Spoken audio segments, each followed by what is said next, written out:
Hello friends, welcome to Kalyani Sulagam. இன்றைக்கி இந்த வீடியோவில் கத்தரிக்காய், முருங்கைக்காய், உருளைக்கிழங்கு 3 காய்கறிகளையும் ஒன்றா சேர்த்து தொக்கு செஞ்சு காமிக்க போகிறேன். இந்த தொக்கு ரொம்பவே சூப்பராக இருக்கும். எது கூட திரும்ப வச்சு சாப்பிடணும், ரசம், பருப்பு சாதம், தண்ணி சாம்பார் இது கூடலாம் சேர்த்து சாப்பிட்றப்ப ரொம்பவே ருசியாக இருக்கும். இப்போ இந்த கத்தரிக்காய் தொக்கு செய்யலாம் வாங்க.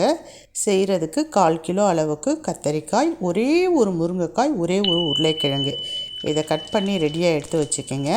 இப்போ ஸ்டவ் ஆன் பண்ணி கடாயை வச்சுக்கலாம். அதில் எண்ணெய் விட்டுக்கலாம். எண்ணெய் காய்ந்த பிறகு கடுகு பொரிய விட்டுக்குங்க. கொஞ்சமாக சீரகம் சேர்த்து பொரிய விட்டுட்டு இதில் ஒன்றாவே கொஞ்சமாக பூண்டு நசுக்கி சேர்த்துக்குங்க. வெங்காயம், தக்காளி, கருவேப்பிலை, உப்பு இது எல்லாத்தையும் சேர்த்து ஒரு 5 நிமிஷத்துக்கு மீடியம் ஃப்ளேமில் வச்சு வதக்கிக்கலாம்.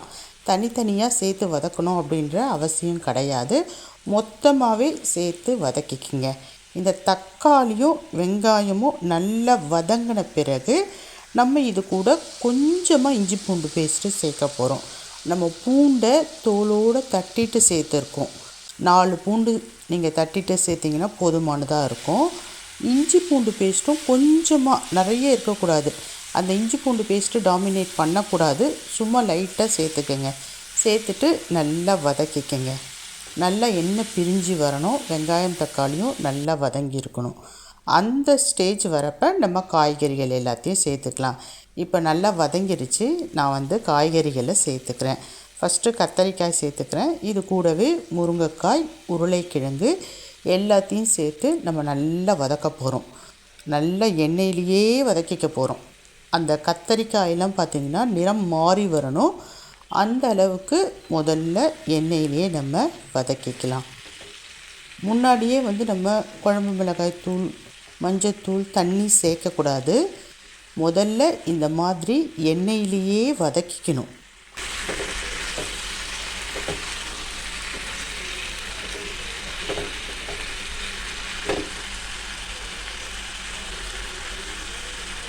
நல்லா வதங்கி இருக்குது பாருங்கள். அதனுடைய தோலெல்லாம் எண்ணெயிலேயே வதங்கி கலர் சேஞ்ச் ஆகிருக்கு.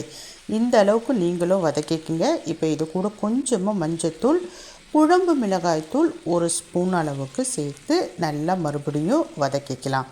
நல்லா மிக்ஸ் ஆகணுங்க. மிக்ஸ் ஆன பிறகு முக்கியமான ஒரு பொருள் சேர்க்க போகிறோம். தண்ணி சேர்க்க போகிறோம். ஆனால் ஆர்டினரி தண்ணி கிடையாது. நம்ம புளி ஊற வச்சுருக்கணும். ஆனால் புளியை கரைக்கவே கூடாது. அது ஊறி மேலாக்க தெளிஞ்ச தண்ணி மாதிரி இருக்கும் பாருங்கள். அந்த தண்ணியை மட்டும் கொஞ்சமாக சேர்த்துக்கலாம். நிறைய சேர்க்கக்கூடாது. ஒரு 1/2 டம்ளர் அளவுக்கு சேர்த்துக்குங்க. மறுபடியும் சொல்கிறேன், புளியை கரைச்சிடக்கூடாது. ஒரு எலுமிச்சம்பழம் அளவுக்கு புளியை எடுத்து ஒரு 10 நிமிஷம் ஊற விட்டுருங்க. ஊறிட்டு அது மேலே தெளிஞ்ச தண்ணியை மட்டும்தான் நம்ம ஊற்ற போகிறோம். கரைக்கக்கூடாது. இப்போ மிக்ஸ் பண்ணிக்கலாம். நல்லா மிக்ஸ் பண்ணிக்கலாம். மிக்ஸ் பண்ணிவிட்டு ஓரளவு அது தலபலன்னு கொதிக்க வரும். அந்த ஸ்டேஜில் நம்ம தட்டு போட்டு மூடிடலாம். இப்போ பார்க்குறப்ப உங்களுக்கு தெரியுது பாருங்கள். நல்ல முட்டையாக கட்டி கொதிக்க வருது. இந்த டைமில் நம்ம தட்டு போட்டு மூடிடலாம். நிறைய தண்ணி ஊற்றக்கூடாதுங்க. 1/2 டம்ளர் தான் கரெக்டாக இருக்கும். இப்போ தட்டு போட்டு மூடியாச்சு. தட்டு போட்டு மூடினதுக்கு அப்புறமேட்டு ஒரு 5 நிமிஷத்துக்கு சிம்மில் அப்படியே விட்டுடுங்க. கரெக்டாக இருக்கும். இப்போ 5 நிமிஷம் ஆயிடுச்சு. நான் ஓப்பன் பண்ணி காமிக்கிறேன். பாருங்கள், சூப்பரான தொக்கு ரெடி ஆகிடுச்சு. உங்களுக்கு தேவைப்பட்டதுன்னா இப்போவே கூட ஆஃப் பண்ணிக்கலாம். நம்ம சாதத்தில் போட்டு அப்படியே பிசைஞ்சு சாப்பிட்றதுக்கும் ரொம்பவே ருசியாக இருக்கும். நான் இன்னும் ஒரு 2 நிமிஷத்துக்கு வச்சுருந்துட்டு ஆஃப் பண்ண போகிறேன். இன்னும் நல்லா தொக்காயிடும். பாருங்கள், சூப்பராக நல்லா ஒன்று சேர்ந்து தொக்காக வதங்கி வந்திருக்கு. அவ்வளோதாங்க.